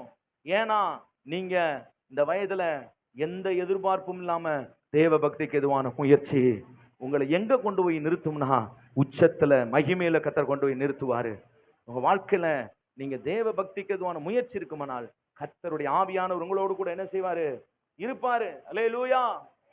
ஆமா, நிறைய பேரோடு கர்த்தர் இருந்தார். வேதத்துல 3 பேரை சொல்றேன், தேவனால் தெரிந்து கொள்ளப்பட்ட பாத்திரம். ஆனா அவங்களோடு கர்த்தர் ஒரு காலத்துல இருந்தாரு, அப்புறம் ஒரு காலத்துக்கு அப்புறம் அவங்கள விட்டு விலகி போயிட்டாரு. முதல் ராஜா இஸ்ரவேலுக்கு, அவன் பேர் என்ன பேரு? சவுலு. கர்த்தர் தெரிந்து கொண்ட மனுஷன். கழுதையை தேடி போனவன இஸ்ரவேலுக்கு ராஜா வேணும்னு கேட்கிறாங்க மக்கள். கர்த்தர் சொல்றாரு சாமுவேல்ட்ட, சவுலை நான் தெரிந்து கொண்டிருக்கிறேன்னு. சவுல் மேல அபிஷேகத்தை வச்சு இஸ்ரவேலுக்கு ஒரு பெரிய ராஜா, அவனுடைய தோளுக்கு கீழே சமஸ்த இஸ்ரவேல் இருந்தது. அவ்வளவு பெரிய ராஜாவாக இஸ்ரவேலுக்கு கர்த்தர் சவுலை கர்த்தர் என்ன செய்தார்? தெரிந்து கொண்டார். 40 ஆண்டுகள் அரசாட்சி அவன் இருந்துச்சு. ஆனா ஒரே வருஷத்துல யார் அவனை விட்டு விலகினதுன்னு கேட்டீங்கன்னா, கர்த்தர் அவனை விட்டு விலகினார். அவன் யாரு தெரியுமா? அவன் அபிஷேகம் பண்ணப்பட்ட ஒரு ராஜா. அந்த ராஜாவை குறித்து வசனம் சொல்லுகிறது, அவன் தீர்க்கதரிசிகளின் கூட்டத்தில் சேர்ந்த பொழுது அவன் என்ன செய்தானாம்? தீர்க்க தரிசனம் உரைத்தான் என்று சொல்லப்படுகிறது. வசனம் எடுத்து காமிக்க எனக்கு டைம் இல்லை. 3/4 மணி நேரத்தில் என்ன பிரசங்கம் பண்ண முடியும்? என்ன 11 மணி கடந்துருச்சுன்னா உங்களால உட்கார்ந்துருக்க முடியல. அமேன் சொல்லுங்க பார்க்கலாம். சிலருக்கு சிக்னல் இடுப்பே கொடுக்குது, அப்படி உட்கார முடியல. ஏன்னா நமக்கு தெரிஞ்சிருச்சு இதுக்கு மேல உட்கார முடியலன்னு. என்ன ஆயிடுச்சுன்னா 11 மணி என்ன செஞ்சிருச்சு ஆயிருச்சுன்னு நம்ம பாடியே நமக்கு என்ன கொடுக்குது? சிக்னல் கொடுக்குது பாருங்க. லேலியா சொல்லுங்க, ஆமேன்னு சொல்லுங்க. ஆனா வரது எத்தனை மணிக்கு சொல்லுங்க? வரது எத்தனை மணிக்கு? 9:30 மணிக்கு. நாங்க எத்தனை மணிக்குனாலும் வருவோம். நீங்க எத்தனை மணிக்கு முடிக்கணும்? 11 மணிக்கு முடிக்கலனா ஆவியில கலங்கி போயிருவோம். லேலியா சொல்லுங்க, ஆமேன். Price the Lord. லேலியா. வசனம் சொல்ல டைம் இல்ல. சவுல் வசனம் சொல்லுகிறது, அபிஷேகம் பெற்று போன உடனே அவனை குறித்து பைபிள் சொல்லுது, வேற மனுஷனாய் மாறினானாம். என்ன மனுஷனா மாறினானா? வேற மனுஷனாய் மாறினானாம். எவ்வளவு அற்புதமான வார்த்தை அவனை குறித்து சொல்லப்படுகிறது. வேற மனுஷன் மாத்திரம் இல்ல, பைபிள் சொல்லுது 1 சாமுவேல் புத்தகத்துல 9:10 வீட்டுல போய் வாசித்து பாருங்க. வேற இருதயத்தை கர்த்தர் அவனுக்கு கொடுத்தாராம். என்ன கொடுத்தாராம்? ஏங்க, தீர்க்க தரிசனம் உரைத்தான், வேறு மனுஷனாய் மாறினான், வேற இருதயத்தை கர்த்தர். அவ்வளவு ஆவிக்குரிய வாழ்க்கையில பியூட்டிஃபுல்லான மனுஷங்க யாரு? சவுல் ராஜா. அல்லேலூயா சொல்லுங்க பார்க்கலாம். ஒரு நாள் அவன் கடந்து நடந்து போய் கொண்டிருக்கும் பொழுது அவனோடு கூட இருந்தவர்கள் அவனை நக்கலடித்தார்கள், அவனை கிண்டல் பண்ணினார்கள். அவனை கிண்டல் பண்ணினார்கள். ஆனால் பரிசுத்தாவியை பெற்ற மனிதன், தேவனோடு கூட இருக்கிற மனிதனுக்கு இதெல்லாம் அவன் காதுகளில் என்ன செய்யவில்லை? ஏறவில்லை. செகுடனை போல அவன் கடந்து போனான். ஒரு பரிசுத்தாவியானை பெற்ற மனிதன், கர்த்தரோடு கூட இருக்கிற மனிதன், யார் என்ன சொன்னாலும் காதுல என்ன செய்யக்கூடாது? இதெல்லாம் சத்தியம். ஆமென் சொல்லுங்க பார்க்கலாம். காதுல ஏறக்கூடாது. யாரு என்னமோ சொல்லிட்டு போறான், காதுல ஏறவே கூடாது. ஆனா கொஞ்ச நாள் கழிச்சு ஒரு பிரச்சனை வந்துச்சு. கோலியாத்தை தாவீது முறியடிச்ச உடனே பெண்கள் எல்லாம் சேர்ந்து பாடினார்கள், சவுல் கொண்டது 1000, தாவீது கொண்டது 10,000. வச்சாண்ட ஆப்பு. அங்கேயும் யாராலதான் பிரச்சனை? பாட்டு தான் பிரச்சனை. ஒரு காலத்தில் இந்த சவுலுக்கு விரோதமாய் அவன் கூட்டத்தில் இருக்கிறவர்கள் அவனை கிண்டல் நக்கல் அடித்தார்கள். செகுடனை போல போன மனிதன் தான். ஆனால் இந்த சகோதரிகள் பாடினதுக்கு அப்புறம் என்னுடைய வாழ்க்கையில காது கொஞ்சம் கேட்க ஆரம்பிச்சா. அதை குறிச்சு சிலர் நம்மளை நிந்திக்கிறத நம்ம காது கொடுத்து என்ன செய்யக்கூடாது? கேட்கக்கூடாது. கேட்டீங்க, உங்க அபிஷேகம் உங்களை விட்டு என்ன செஞ்சிடும்? போயிடும். என்னமும் பேசிட்டு போறான். பேசுறவன் நம்ம உலகத்துல இருந்துகிட்டே தான் என்ன செய்வான்? என்ன செய்ய? உளவாய மூடுனாலும் ஊர்வாய் என்ன செய்ய முடியாதான்? மூடவே முடியாது. சபவாயும் மூட முடியாது. இல்லையா சொல்லுங்க பார்க்கலாம். சத்தமா சொல்லுங்க, ஒரு ஆமென் சொல்லுங்க பார்க்கலாம். பரிசுத்தாவியானவரை பெற்ற பிள்ளைகள் காது கொடுத்து இதெல்லாம் என்ன செய்யக்கூடாது? கேட்கவே கூடாது. என்னையவே கிண்டல் அடிக்கிற, நக்கல் அடிக்கிறாரு. நான் யாரு? உங்களுக்கு தகப்பன். உங்க அப்பாவை முன்னாடி விட்டுட்டு நக்கல் அடிப்பீங்களா? சொல்லுங்க. உங்க அப்பா, பெத்த அப்பா முன்னாடி விட்டுட்டு நக்கல் அடிப்பீங்களான்னு கேட்கிறேன். எவனாவது நக்கல் அடிச்சாவது விடுவீங்களா? யார? உங்க பெத்த அப்பாவை நீங்க என்ன செய்ய மாட்டீங்க? நக்கல் அடிங்க. 1. 2வது, எவனாவது நக்கல் அடிச்சாலும் உங்களுக்கு என்ன இருக்கும்? சுருன்னு என்ன செய்யும்? ஆனா ஆனா ஆனா அவனா ஈனா ஈயனா என்னமோ சொல்ல வராரு. அவ்வளவுதான். ஈயனா ஈயனா. நீங்கெல்லாம் பரிசுத்தவான்கள், புரிந்து கொள்கிறவர்கள். கர்த்தர் உங்களை ஆசீர்வதிப்பாராக. ஆனா இந்த சவுலு, இப்ப சவுலுக்கு வந்து ஒரு பாராட்டு கிடைக்குது. தாவீதுக்கு ஒரு பாராட்டு கிடைக்குது. சவுல் கொன்றது 1000. என்ன ஆஃப் ஆயிட்டீங்க? உஜாமா கேளுங்க. என்ன? சவுல் கொன்றது 1000, தாவீது கொன்றது 10,000. அப்படின்னு இவனுக்கு என்ன கேட்டுருச்சு? வாழ்த்தும் போதும் காது கேட்க கூடாது, வையும் போதும் என்ன கேட்க கூடாது? காது கேட்க கூடாது. இப்ப என்ன ஆயிடுச்சுன்னா, இவனுடைய உள்ளத்துல எரிச்சல் வந்தது. அருமையான விசுவாச பிள்ளைகளே, எப்பொழுது இந்த சவுலுக்குள்ளாக எரிச்சல் வந்ததோ அப்பொழுதே அவனுக்குள்ள என்ன வந்ததுன்னு கேட்டீங்கன்னா, பயங்கரமான கோபம் அவனுக்குள்ள என்ன செய்தது? வந்தது. தீமையான காரியத்தை கேட்கும் போது சும்மா இருந்தான். ஆனா ஒருத்தரை பாராட்டும் போது அவனால் என்ன செய்ய முடியவில்லை? சும்மா இருக்க முடியவில்லை. எரிச்சலுக்கு அவன் என்ன கொடுத்தான்? இடம் கொடுத்தான். உள்ளத்துல எரிச்சல் வந்ததுனால 85 ஆசாரியர்களை வெட்டி கொன்றான் என்று பைபிள் சொல்லுகிறது. 85 ஆசாரியர்களை வெட்டி கொண்டான் சவுல். ஒரு கோபம், ஒரு எரிச்சல், அதனால் அவனுக்கு கூக்குரல், அதனால் அவனுடைய வாழ்க்கையில கசப்பு, அதனால் அவன் தூசணத்தை அவன் வாழ்க்கையிலே உண்டானது என்று நாம் பார்க்கிறோம். எபேசியர் 4:30-31 நீங்க வாசித்து பார்த்தீங்கன்னா, இதெல்லாம் ஒரு ஆவிக்குரியவனுக்குள்ள இருக்கக்கூடாத ஒரு பெரிய காரியம், பலவீனம் இந்த சவுலுக்குள்ள வந்தது நிமித்தம் வசனம் சொல்லுகிறது, கர்த்தர் சவுலை விட்டு என்ன செய்தாராம்? வெளியேறினார். என கண்பான தேவனுடைய பிள்ளைகளே, பக்தியாய் இருந்த உங்களை தெரிந்து கொண்ட கர்த்தர் உங்க கூட இருக்கிறாருங்க. ஒரு நாள் கோபத்துக்கோ எரிச்சலுக்கோ தூசணத்துக்கு இடம் கொடுத்து யாரை உங்களை விட்டு வெளியேற்றிடாதீங்க. கர்த்தரை உங்களை விட்டு என்ன செஞ்சிடாதீங்க? வெளியேற்றிடாதீங்க. இன்னைக்கு எத்தனை வீட்டுல தூஷணமா பேசுற வார்த்தை இருக்குது தெரியுமா? தூஷண வார்த்தைகள், தூஷண பேச்சுகள். கணவர் 2 பேசுனா மனைவி எத்தனை பேசுறாங்க? 4 தூஷண வார்த்தை பேசுறாங்க. இவர் 8 பேசுனா அவங்க 16 பேசுறாங்க. இவங்க 16 பேசுனா அவங்க 32 பேசுறாங்க. யார் இருப்பா அவங்க கூட? கர்த்தர் இருப்பாருன்னு நீங்க கனவு கண்டுகிட்டு இருக்கீங்களா? கர்த்தர் உங்க கூட என்ன செய்ய மாட்டாரு? இருக்க மாட்டாரு. என்னைக்கு தூஷண வார்த்தைகள், என்னைக்கு கோபமும் எரிச்சலும் சண்டைகளும், என்றைக்கு உங்கள் கூக்குரலும் உங்கள் குடும்பத்தில் கேட்கிறதோ ஒன்றை புரிந்து கொள்ளுங்கள், கர்த்தர் உங்க குடும்பத்தை விட்டு விலகிட்டாரு. இன்னைக்கு கர்த்தர் சொல்றாரு, பக்தி உள்ள நான் உன்னை தெரிந்து கொண்டிருக்கிறேன். சிமியோனை போல இந்த உலகத்துல பக்தியா நீங்க வாழ வேண்டும். உங்க குடும்பத்தை பக்தியா நீங்க காத்துக்கொள்ள வேண்டும். உங்க வீட்டை பக்தியா நீங்க காத்துக்கொள்ள வேண்டும்.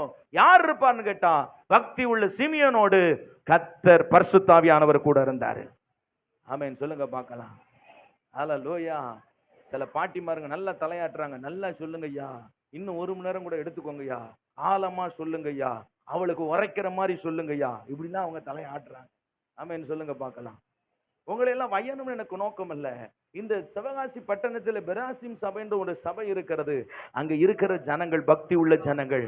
அந்த குடும்பம் இந்த பட்டணத்துக்கு ஒரு ரோல் மாடல். போய் கத்துக்கணும்னா அந்த குடும்பத்துல போய் கற்றுக்கொள்ளு சொல்லுகிற சாட்சி உள்ள சபையாய் நிறுத்துவதுதான் ஒரு ஊழியக்காரனுடைய வேலை. ஒரு ஊழியக்காரனுடைய வேலை என்ன வேலை? ஜனத்தை பக்திக்கேராய் நடத்துவது, ஜனத்தை தேவனுக்கு நேராய் நடத்துவது, ஜனத்தை ஜபத்துக்கு நேராய் நடத்துவது, ஜனத்தின் குடும்பங்களை தேவனுக்கு உண்பதாய் ஆசீர்வாதமாய் நிறுத்துவதுதான் ஒரு தேவ மனிதனுடைய வேலை.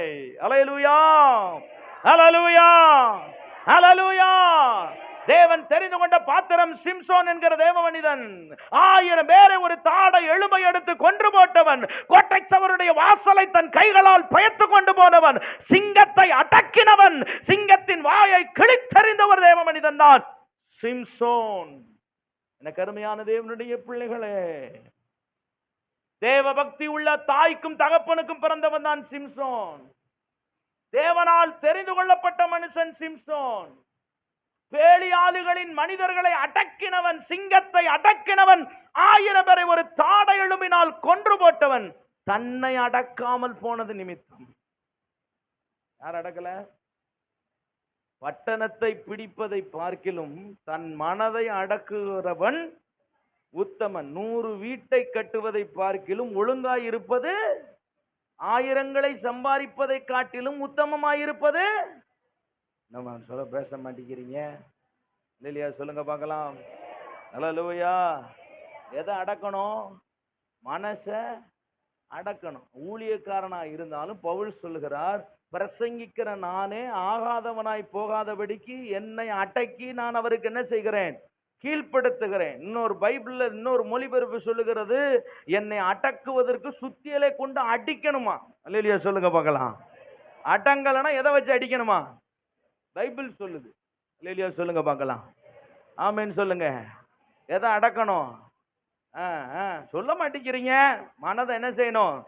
அந்த குறிப்பிட்ட நேரத்தில், சரியான நேரத்தில் அந்த கண்ணு அந்த சீரியலை பார்க்க திறக்குதுல, அதை என்ன செய்யணும்? குத்தணும். 2 கண்ணையும் யாருக்கு குத்துனாரு? சிம்சோனுக்கு 2 கண்ணையும் புடுங்கிட்டு விட்டாரு. உனக்கு பிரச்சனை எதுல? என்ன செய்யற? ஊர் ஊரா பார்க்கிற, ஊர் ஊரா போற, சிங்கத்தை அடக்குற, கோட்டச்சவரம் மிதிக்கிற, 1000 பேரை கொல்ற, உன்னால என்ன செய்ய முடியல? அடக்க முடியல. பக்கத்துல உங்களை பார்த்து சொல்லுங்க, தேவ பக்தினா என்னது? தெரிந்து கொள்ளப்பட்ட நீங்க உங்களை அடக்கணும், அடக்கணும். அல்லேலூயா சொல்லுங்க பார்க்கலாம். அல்லேலூயா. ஒண்ணு நாம கட்டின கொண்டாட்டி, இன்னொன்னு பிரமாணம் என்கிற ஒரு பொண்டாட்டியை உள்ள என்ன செஞ்சு வச்சிருக்கிறார்? ஆண்டவர் கட்டி வச்சிருக்கிறார். அல்லேலூயா சொல்லுங்க பார்க்கலாம். அல்லேலூயா. அதை என்ன செய்யணுமா? பவுல் சொல்றாரு, 2 பிரமாணங்களினால் நான் என்ன செய்யறேன்? கட்டப்பட்டிருக்கிறேன். எத்தனை பிரமாணம்? 2 பிரமாணத்தினால் கட்டப்பட்டிருக்கிறேன். அல்லேலூயா சொல்லுங்க. அல்லேலூயா. ஆகையினால அந்த உள்ள இருக்கிறான் பாருங்க ஒரு ஆளு, அவனையும் கட்டி வைக்கணும். இல்லாட்டி அவன் தான் இஷ்டத்துக்கு என்ன செய்ய ஆரம்பிப்பான்? ஆட ஆரம்பிப்பேன். அநேகருடைய வாழ்க்கையில் உங்க பக்தி கெட்டு போனதுக்கு காரணம், அநேகருடைய வாழ்க்கையில நீங்க தெரிந்து கொள்ளப்பட்ட தேவனை நீங்க இழந்ததுக்கு காரணம், உங்களுக்குள்ள இருக்கிற ஒருவனை நீங்க என்ன செய்ய முடியல? அடக்க முடியல. அதை அடக்குனீங்கன்னா கர்த்தர் சொல்லுகிறாரு, உங்களோடு கூட கர்த்தர் இருக்க வல்லவராக இருக்கிறார். பக்கத்துல உங்களை பார்த்து சொல்லுங்க, சில நேரம் பாஸ்டர் கண்ட்ரோலை இழந்துடுறேன் பாஸ்டர். சில நேரம் பாஸ்டர் மாம்சமும் மனசும் விரோதமா போராடுது பாஸ்டர். இன்னையிலிருந்து சுத்தி எல்லாம் தூக்கணும். அடி அடின்னு அதை என்ன செய்யணும்? அடிச்சா எல்லாம் என்ன செஞ்சிடும்? சரிக்கு வந்துடும். வசனம் பாருங்க, ஒரு உலகத்தான் சொல்ல அடி உதவுற மாதிரி என்ன உதவ மாட்டானா? ஆமா, பைபிள் சொல்லுது, பிரம்பை கையாளாதவன் தன் பிள்ளை என்ன செய்யறான்? பகைக்கிறான். பாஸ்டர் பவுல் சொல்றாரு, நான் வந்து அன்போடு வரவா பெரம்போடு வரவா? சில நேரம் பாஸ்ட் பெரம்ப என்ன செய்ய வேண்டியது இருக்கிறது? என்ன செய்ய மாட்டீங்க? தூக்க வேண்டியது இருக்குது. பெரம்ப தூக்குனாதான் சில ஆள்லாம் என்ன செய்யுது? சரிப்பட்டு அல்லேலூயா சொல்லுங்க பார்க்கலாம். அல்லேலூயா. மனதை அடக்குகிறவனோடு யார் இருப்பான்னு கேட்டா கர்த்தர் என்ன செய்வாரு? கூட இருப்பாரு. உலகத்தார் வாழ்றது போல வாழ்ந்துடக்கூடாது. உலகத்தார் இருக்கிறது போல நம்ம என்ன செய்யக்கூடாது? எழுந்திடக்கூடாது. தேவன் நம்மோடு கூட இருக்கிறான். நாம் பிரமாணங்களுக்கு உட்பட்டவர்களாய் இருக்கிறோம். கர்த்தருடைய கோபத்துக்கு நாம் ஆளாக கூடாது. சிமியோனை போல வைராக்கியம் உள்ளவர்களாய் நாம் இருக்க வேண்டும். எங்கெங்கெல்லாம் மனதை அடக்கணும்? வேலை ஸ்தலத்துல மனதை அடக்கணும். வீட்டுல ஏன் சொல்லுங்க, இன்னைக்கு திருவிருந்து வேற. அடுத்த ஜன்னல் பக்கத்து ஜன்னல். மனதை என்ன செய்யணும்? அடக்கணும். வண்டியை ஓட்டிட்டு கிளக்காம பார்த்துக்கிட்டே போறது, நேரா பார்த்தா தான் நல்லா இருக்கும். இந்த வண்டி எங்கிட்டாவது போயிடும், நம்ம எங்கிட்டாவது என்ன செய்யும்? வேடி சபையிலே பார்த்தீங்கன்னா ஆவியான ஒரு நேரம்னா ஆம்பளை ஆளுகளை சொல்லல, உங்களை தான் சொல்றேன். பிக்கி பிக்கின்றிய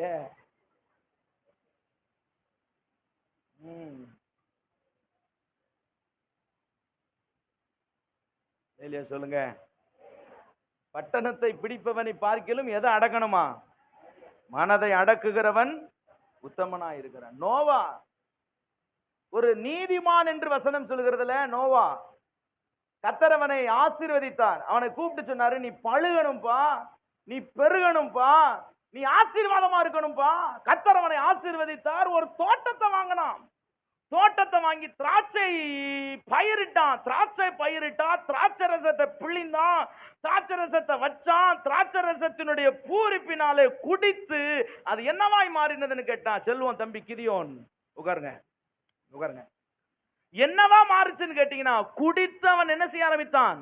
வெறிக்க ஆரம்பித்தான். நீதிமான், தேவனுக்கு பயந்தவன், பக்தி உள்ளவன் குடித்து வெறித்து தன் வஸ்திரம் விலகினது நிமித்தம் அவனுக்கு உண்டானது என்ன தெரியுமா?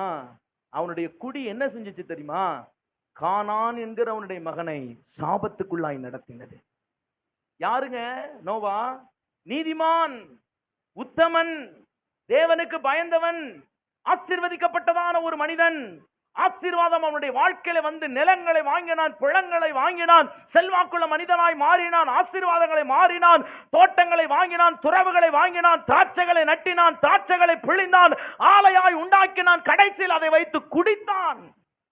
குடி அவனை என்ன செய்ததுன்னு கேட்டா, பிள்ளைய சாபத்துக்கு நிறைய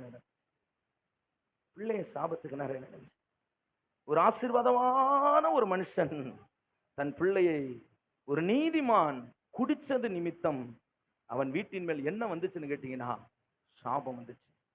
நீங்க தேவ சபையில் இருக்கலாம், கர்த்தருடைய மனுஷனா இருக்கலாம்.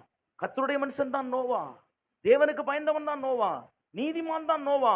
அவனுக்குள்ளே ஒரு குடி பழக்கம் இருந்துச்சு. அவன் ரெகுலரா குடிக்கிற சோசியல் ட்ரிங்கர் கிடையாது. அன்றைக்கு அவன் குடித்தான், வெறித்தான். அதனால் அந்த வஸ்திரத்தை அவன் போய் வெளியில சொல்லிட்டான் போல, அப்பா அவன் குடிச்சத.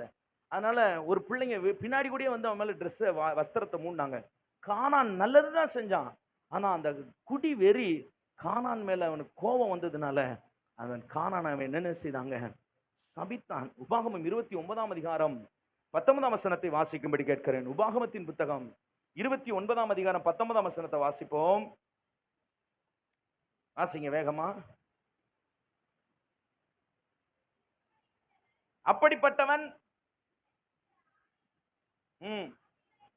அப்படிப்பட்டவன் இந்த ஆணை உறுதியின் வார்த்தைகளை கேட்டும் தாகத்தின் நிமித்தம் வெறிக்க குடித்து மன இஷ்டப்படி நடந்தாலும் எனக்கு சுகம் உண்டாயிருக்கும் என்று தன் உள்ளத்தை தேற்றிக் கொண்டால் கர்த்தர் அவனை என்ன செய்ய மாட்டாரா? மன்னிக்க சித்தமாய் இராரு. டயர்டு பாஸ்டர், அதனால கொஞ்சம் என்ன செஞ்சேன், அதான் பைபிள் அப்படி சொல்லுது, தன் உள்ளத்தை தேற்றிக் கொள்ள, தனக்கு சுகம் உண்டாக. தண்ணி குடி.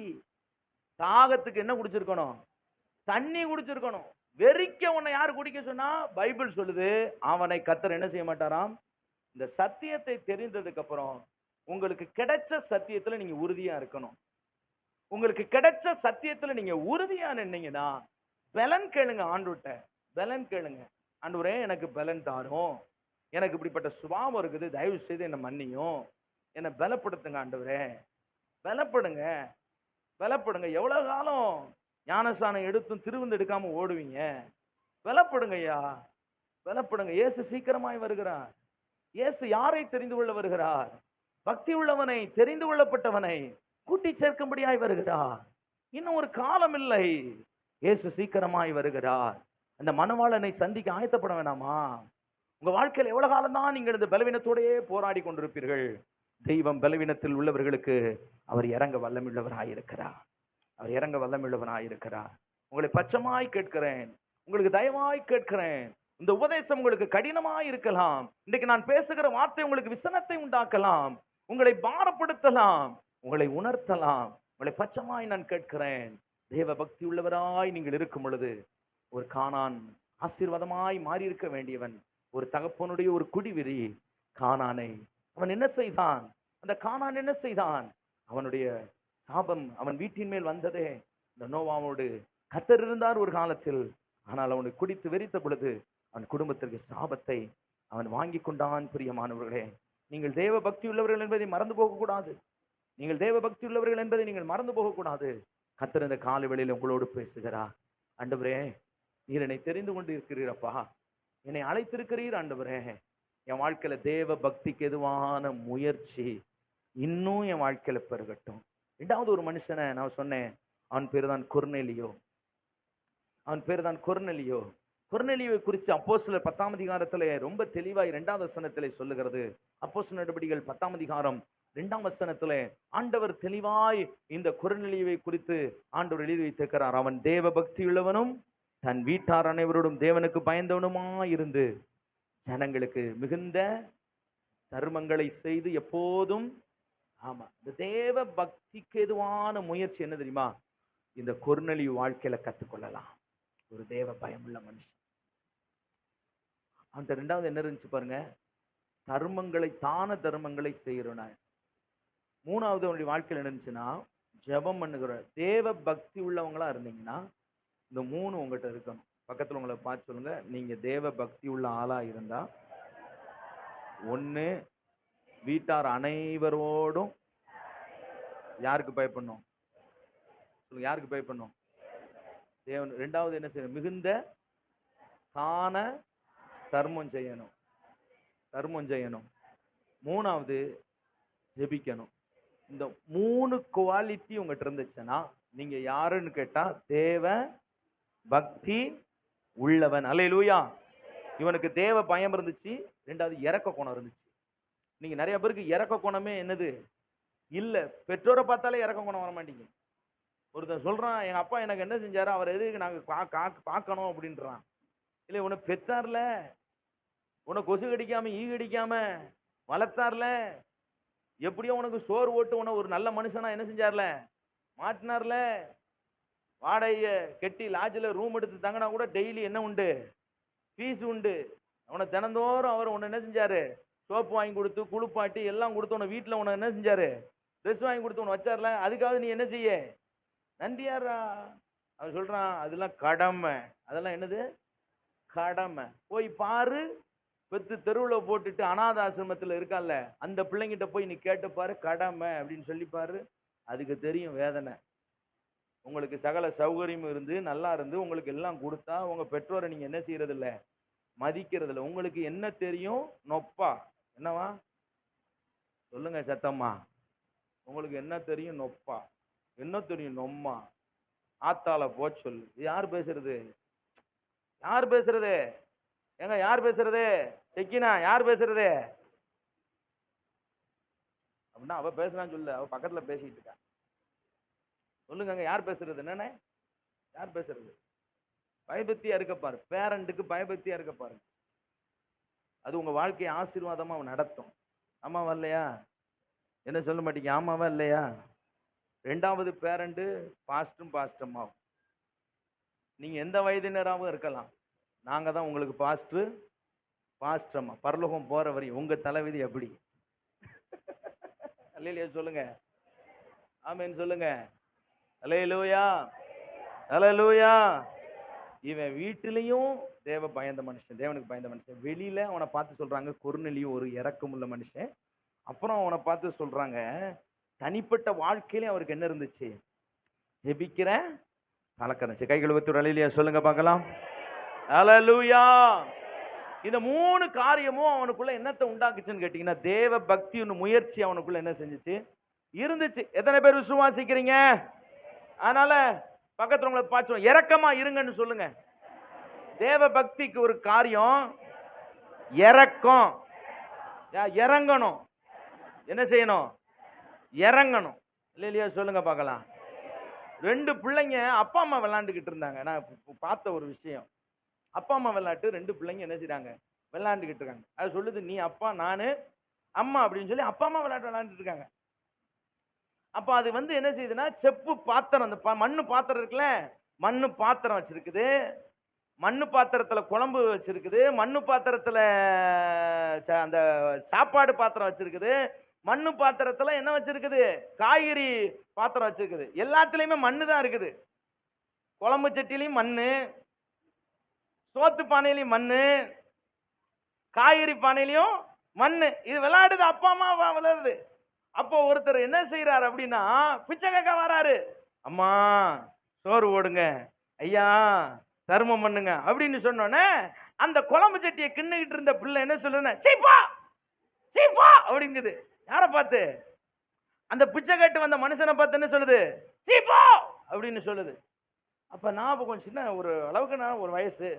அப்ப நான் அந்த பாப்பாட்ட கேட்டேன், என்ன பாப்பா பிச்சைக்காரன் கேட்டா தர்மம் பண்ணணும் பாப்பா, அது வெறும் மண்ணு தான். அது என்னது?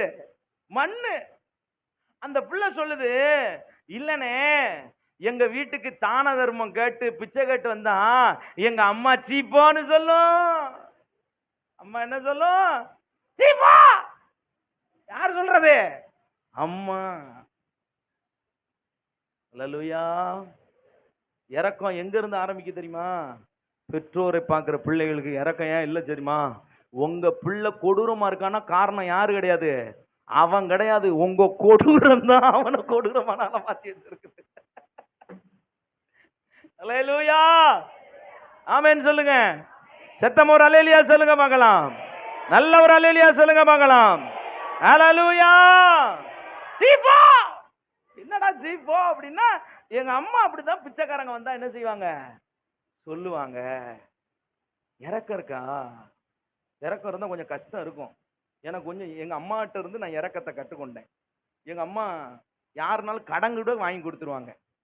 வயிற்றுக்கு அவங்க கொஞ்சம் ஃபேமிலி ரொம்ப பிரச்சனையாச்சுன்னா பக்கத்தில் எங்கேயா போய் வட்டிக்கு வாங்கி கொடுத்துருவாங்க. அவங்க வட்டி கட்டிக்கிட்டு இருப்பாங்க. அப்படி நாங்கள் பார்த்த ஒருத்தெல்லாம் என் முன்னாடியே காலில் விழுந்தான். எப்படியாவது எங்கள் குடும்பத்தை நீங்கள் தான் குலதெய்வம், எங்கள் அப்பா தான் அம்மா, எங்கள் அப்பா தான் அப்பா, எங்கள் அம்மா தான் அம்மா, நீங்கள் இல்லைன்னா எங்கள் குடும்பம் ஒன்றும் இல்லாமல் போயிடும்னு 10,000 ரூபா அப்படியே வாங்கி கொடுத்தாங்க. 10,000 எத்தனை வருஷத்துக்கு முன்னாடி? 15 வருஷத்துக்கு முன்னாடி. இன்னைக்குன்னா அது 1,00,000 ரூபா. காலம் முழுவதும் வட்டி கட்டியே சேர்த்தாங்க. அவன்கிட்ட போய் காசை கட்டப்ப அவன் சொன்னா, நீங்க வராதிங்க, மதம் மாற்றம் பண்ணுறீங்கன்னு சொல்லிடு. எங்க அப்பா ஏற்கனவே பயந்தவர். அவர் 2 பேரும் பயந்து போய் உள்ள உட்காந்துருந்தாங்க. என்ன அப்படி கிட்ட 10,000 ரூபா கிடைக்காதா நமக்கு? ஏன் கிடைக்காது? மதம் மாற்றம் பண்ணுவேன்னு சொல்லி உள்ள வைக்க போறானா?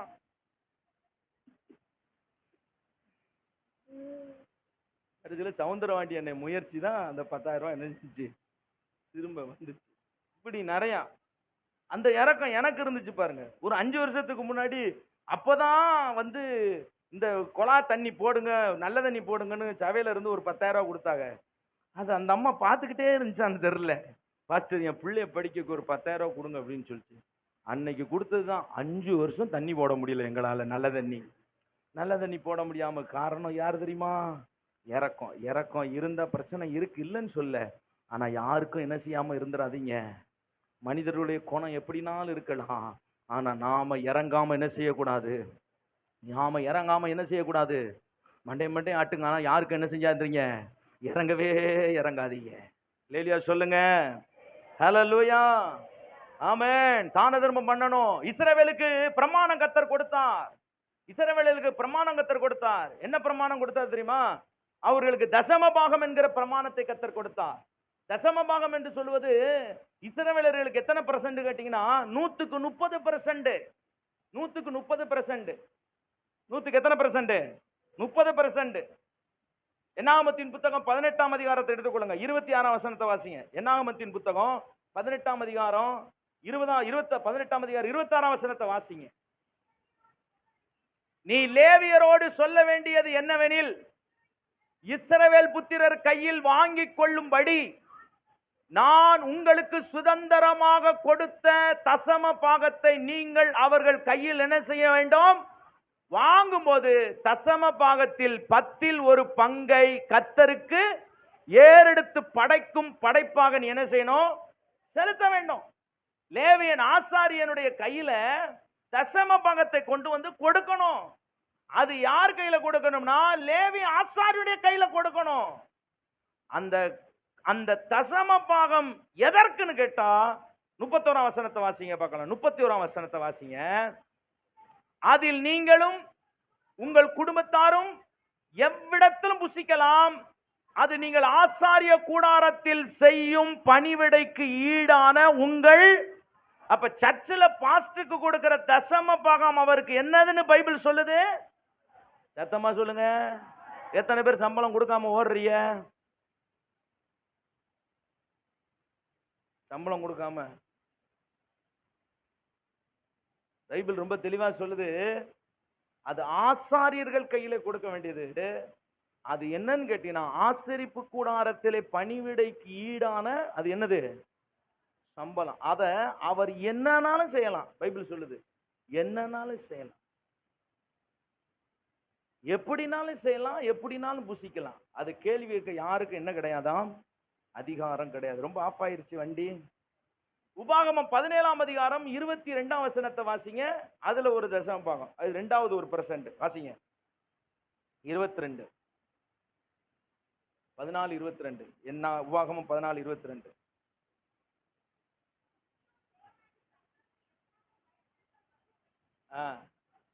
வருஷந்தோறும் நீ விதைக்கிற விதையினாலே வயலில் விளையும் எல்லா பலனிலும் தசம பாகத்தை பிரித்து உன் தேவனாகிய கர்த்தர் தமது நாமம் விளங்கும்படி தெரிந்து கொள்ளும் ஸ்தலத்திலே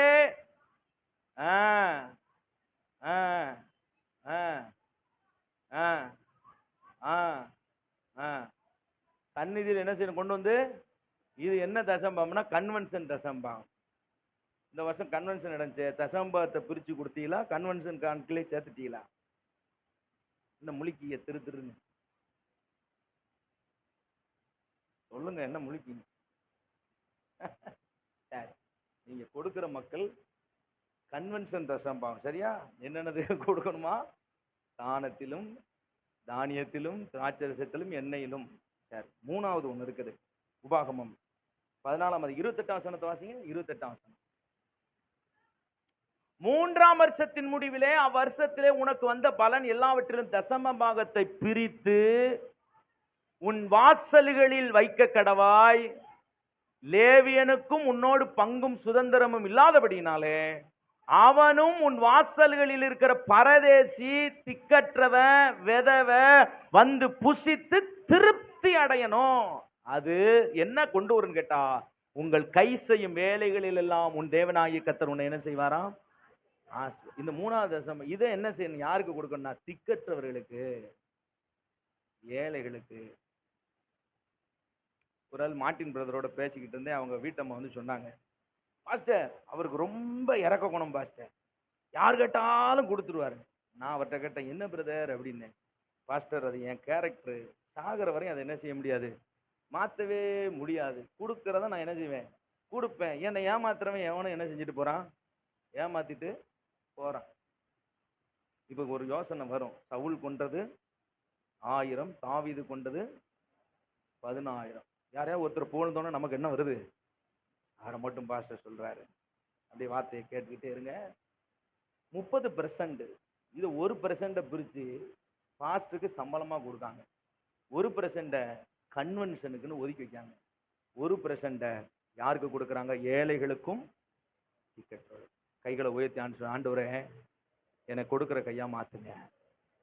அதனால என்ன உண்டாகுன்னு கேட்டா, உன் கை செய்யும் வேலைகளில் எல்லாம் உன் தேவனாகிய கர்த்தர் உன்னை. ஏன் உங்க கை செய்யற வேலை ஆசீர்வாதம் அல்ல தெரியுமா? நீங்க என்ன செய்யல? யாருக்கும் இறங்கல. கொர்நேலியோ பக்தி உள்ளவனாய் இருந்தான். அல்லேலூயா சொல்லுங்க பார்க்கலாம். அல்லேலூயா, அல்லேலூயா. தேவன், நான் ஓப்பனா சொல்லுவேன், தேவன் என்னை ஆசீர்வதிக்கிறது காரணம் நான் கர்த்தருக்கு கொடுக்கிறேன். எனக்கு இருக்குதோ இல்லையோ கர்த்தருக்கு நான் கொடுக்கிறேன். எத்தனையோ ஊழியங்களுக்கு கொடுக்கிறேன், எத்தனையோ ஜனங்களுக்கு நான் கொடுக்கிறேன். என் மனைவிடத்துல நான் கேட்பேன், கண்டிப்பா கொடுங்க கொடுங்க. பாவம், கர்த்தர் அவர்களை ஆசீர்வதிக்கும் போது அவங்க கண்டிப்பா கர்த்தருக்கு என்ன செய்வாங்க? கொடுப்பாங்க. உன் இடத்தில் வந்து கேட்கிற ஒருவருக்கும் உன் கரத்தை நீங்க மூடக்கூடாது. உங்களால் முடிந்தது. அதுக்காக ஒரு 2 ட்ரெஸ் இருக்குன்னா ஒரு ட்ரெஸ்ஸை தான் கொடுக்கணும்னு சொல்லிக்கிறாரு. போட்டிருந்ததையும் கொடுத்துட்டு நம்ம என்ன செய்ய முடியாது? இருக்க முடியாது. அல்லேலூயா சொல்லுங்க பார்க்கலாம். அல்லேலூயா. நான் இந்த கன்வென்ஷன்ல ஒரு மிஸ்டேக் பண்ணிட்டேன். ஆண்டவர் என்கிட்ட ரொம்ப தெளிவா சொன்னாரு, 20,000 ரூபாய் நீ பாஸ்டருக்கு காணிக்க கொடுன்னு சொன்னார். கர்த்தர் சொல்லுவாரு, சில விஷயம் நான் சொல்லுவாரு டீட்டெயிலா. நான் என்ன செஞ்சேன்னா, அவருக்கு டிக்கெட் போட்டேன். 1000 ரூபாய்க்கு என்ன செஞ்சேன்? டிக்கெட் போட்டேன். ஆமா, டிக்கெட் போட்டதுனால அவருக்கு நான் 19,000 ரூபாய் காணிக்க கொடுத்தேன். இன்னொரு 1000 ரூபாய் இன்னொரு கவர்ல வச்சுட்டு இன்னொருத்தர் கொடுக்கறதுக்காக அந்த கவரை இன்னொரு பேண்ட்டுக்குள்ள சொருகி வச்சிருந்தேன். இன்னைக்கு வரைக்கும் அந்த 1000 ரூபாய் எங்க போச்சுன்னு எனக்கே தெரியல. எனக்கு இந்த வாரம் முழுவதும் பதட்டமா இருக்கு. எத்தனை 1000த்தை புடுங்கிட்டு விட போறாரோ ஆண்டவர். உண்மை சொன்ன சீரியஸ், நான் கற்றுக்கொள்ளாத ஒன்று உங்களுக்கு நான் போதிக்கிறது இல்லை. எத்தனை 1000 ரூபாய் புடுங்கிட்டு போறாரு ஆண்டவர். அப்ப ஆண்டவர் புடுங்கினவரா? கிடையாது. அவர் சொன்னதை நம்ம செய்யும் பொழுது தேவன் நம்மளை 2 மடங்கு ஆசீர்வதிக்கிறார். யோசிச்சு பாருங்க, உங்கள்கிட்ட இந்த வாரத்துல இந்த மாசத்துல எத்தனை 1000 ரூபாய் புடுங்கிட்டு போயிருக்காரு? ஏன் புடுங்கினாரு? ஏன் புடுங்கிட்டு போச்சு? எல்லாரும் எழுந்து நிற்போமா தேவ சமூகத்துல? இதான் ரொம்ப படபடன்னு ஆகிடுது. உங்களை பாரப்படுத்தணும்னு இல்லை. அப்போஸ்தலனாகிய பவுல் தீமோத்தேயுக்கு சொல்றாரு, தேவ பக்திக்கு ஏதுவான முயற்சி உங்களிடத்துல இருக்கும் பொழுது ஆண்டவர் சொல்றாரு, இன்மையிலும் ஆசீர்வாதமா இருப்பீங்க, மறுமையின் மகிமையும் கர்த்தர் உங்களுக்கு தர வல்லவராய் இருக்கிறார். கைகள் உயர்த்தி கர்த்தரை ஸ்தோத்திரம் பண்ணுவோமா? ஹல்லேலூயா, ஹல்லேலூயா, ஹல்லேலூயா. Thank you Jesus. நன்றி ஆண்டவரே. ஒப்பு கொடுங்க பார்க்கலாம். அந்த சத்தியத்துக்கு உங்களை ஒப்பு கொடுங்க. ஆண்டவர் உங்களை ஆசீர்வதிக்க வேண்டும் என்று விரும்புகிறார். வருஷத்தின் நாம் முடிவான நிறைவான ஒரு பகுதிகளிலே நாம் இருக்கிறோம்.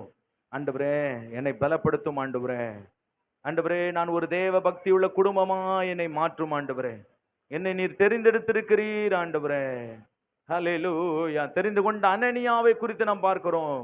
அவன் அப்படிப்பட்ட ஒரு அற்புதமான மனிதனா இருந்தான் என்று அப்போஸ்தல புஸ்தகத்திலே வாசிக்கிறோம். அப்போஸ்தல 10ல ஒரு தேவ மனிதன் இருக்கிறான். அவன் தேவ பக்திக்கு எதுவான முயற்சி இருந்தது. அவனிடத்திலே ஒரு அற்புதமான தேவ பயம் இருந்துச்சு. குடும்பத்தார் அனைவரோடும் தேவனுக்கு பயப்பட்டான். உங்க பிள்ளைங்களை நீங்க சத்தியத்துல நடத்துறீங்களா? உங்க பிள்ளைங்களை சண்டே ஸ்கூலுக்கு அனுப்புறீங்களா? உங்க பிள்ளைங்களை யூத் மீட்டிங் அனுப்புறீங்களா? உங்க பிள்ளைங்களை பைபிள் கொஸ்டின்ல அட்டன் பண்ண வைக்கிறீங்களா? நீங்க வேதத்தை படிக்கிறீங்களா? வேதத்தை வாசிக்கிறீங்களா? சபைக்கு ஒழுங்கா வாரீங்களா? 500 மணி நேரம் ஜபத்துல பங்கு பெறுறீங்களா? 21 நாள் ஜபத்துல பங்கு பெறுவீங்களா?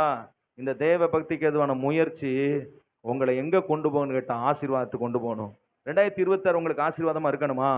இன்னைக்கு இந்த சத்தியத்தை நீங்க கேட்கும் பொழுது கர்த்தர் உங்களை சத்தியம் பேசுற சபையில இருக்கிறதுக்காக நீங்க சந்தோஷப்படுங்க. கைகளை வைத்து கர்த்தரை ஸ்தோத்திரம் பண்ணுங்க பார்க்கலாம். சத்தியம் பேசுற சபையில இருக்கிறதுக்காக சந்தோஷப்படுங்க. ஹல்லேலூயா. ரிகமானா துடமானா ஷங்கபானா துயங்கனா மதுடபரபா. நல்ல ஜெபம் பண்ணுங்க. கைகளை உயர்த்தி ஆண்டவரே என்ன இந்த காலை வேளையில என்னோடு நீர் பேசினதற்காய் ஸ்தோத்திரம் ஆண்டவரே. இந்த காலை வேளையில என்னோடு பேசினதற்காய் ஸ்தோத்திரம் ஆண்டவரே. இந்த காலை வேளையில பேசினதற்காய் ஸ்தோத்திரம். எத்தனை பேர் இந்த சத்தியத்துக்கு கீழ்ப்படிவேன்னு சொல்லுவீங்க? ஹல்லேலூயா. கீழ்ப்படின்னு சொல்றவங்க கையை உயர்த்தி ஆண்டவரே இந்த சத்தியத்துக்காக நான் கீழ்ப்படிவேன் ஆண்டவரே.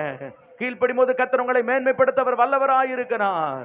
ஒருவேளை இன்னைக்கு உங்களால முடியாம இருக்கலாம், உங்களால ஒரு காரியத்தை நிறைவேற்ற முடியாம இருக்கலாம். அதை நிறைவேற்றுவது கர்த்தர் உங்களுக்கு பலன் கொடுப்பார். நிறைவேற்று கர்த்தர் உங்களுக்கு பலன் கொடுப்பார். கைகளை வைத்து கர்த்தரை ஸ்தோத்திரம் பண்ணுங்க பார்க்கலாம். ஹல்லேலூயா. தேவ பக்திக்கு எதுவான முயற்சி என் குடும்பத்தில் இருக்கணும்ப்பா. அப்படி ஜெபம் பண்ணுங்க. தேவ பக்திக்கு ஏதுவான முயற்சியை விட்டுறக்கூடாது ஆண்டவரே. என் புருஷனை தேவ பக்திக்குள்ளா நடத்தணும், என் பிள்ளைய தேவ பக்திக்குள்ளா நடத்தணும், என் மனைவியை தேவ பக்திக்குள்ளாக நடத்தணும், எங்க சபையை கேர்சல்ல தேவ பக்திக்குள்ளாக நடத்தணும், எங்க சண்டே ஸ்கூல் ஊழியங்களை தேவ பக்திக்குள்ளாய் நடத்தணும். சரீர முயற்சியை பெருசா எடுக்காதீங்க, தேவ பக்திக்கு ஏதுவான முயற்சியை வேகமா எடுங்க. அல்லேலூயா. யாரை கர்த்தர் தெரிந்து கொள்ளுகிறார்? பக்தி உள்ளவனை கர்த்தர் தெரிந்து கொள்கிறார். தெரிந்து கொள்ளப்பட்ட பாத்திரத்தை கர்த்தர் ஆசீர்வதித்தார். கர்த்தர் அவனோடு கூட இருந்தார். ஆண்டவர் கொர்நேலியுவை கர்த்தர் ஆசீர்வதித்தார். அவனோடு கர்த்தர் கூட இருந்தார். ஆனா சவுலை விட்டு கர்த்தர் விலகினார், சிம்சோனை விட்டு கர்த்தர் விலகினார், நோவா விட்டு கர்த்தர் விலகினார், யூதாசை விட்டு கர்த்தர் விலகினார். ஆண்டவரே, எங்களை விட்டு நீங்க விலகிடக்கூடாது ஆண்டவரே. ஒவ்வொரு நாளும் தேவ பக்திக்கு எதுவான முயற்சி எங்க வாழ்க்கையில இருக்கட்டும். ஹல்லேலூயா, ஹல்லேலூயா. இந்த கால வேளையிலுமே நாங்கள் துதிக்கிறோம் ஆண்டவரே. இன்றைக்கு இந்த பிரசங்கத்தை கேட்டதின்படி எங்க வாழ்க்கை கட்டப்படட்டும். ஒரு நல்ல முயற்சியை நாங்கள் வரும் காலங்களில் எடுக்க கர்த்தர் எங்களுக்கு உதவி செய்யும். கர்த்தர் எங்களை ஆசீர்வதி. எங்களோடு நீர் பேசினதற்காக நன்றி. உம்முடைய நாமம் மகிமைப்படட்டும். இயேசுவின் நாமத்தில் ஜெபிக்கிறோம் நல்ல பிதாவே. ஆமென், ஆமென், ஆமென்.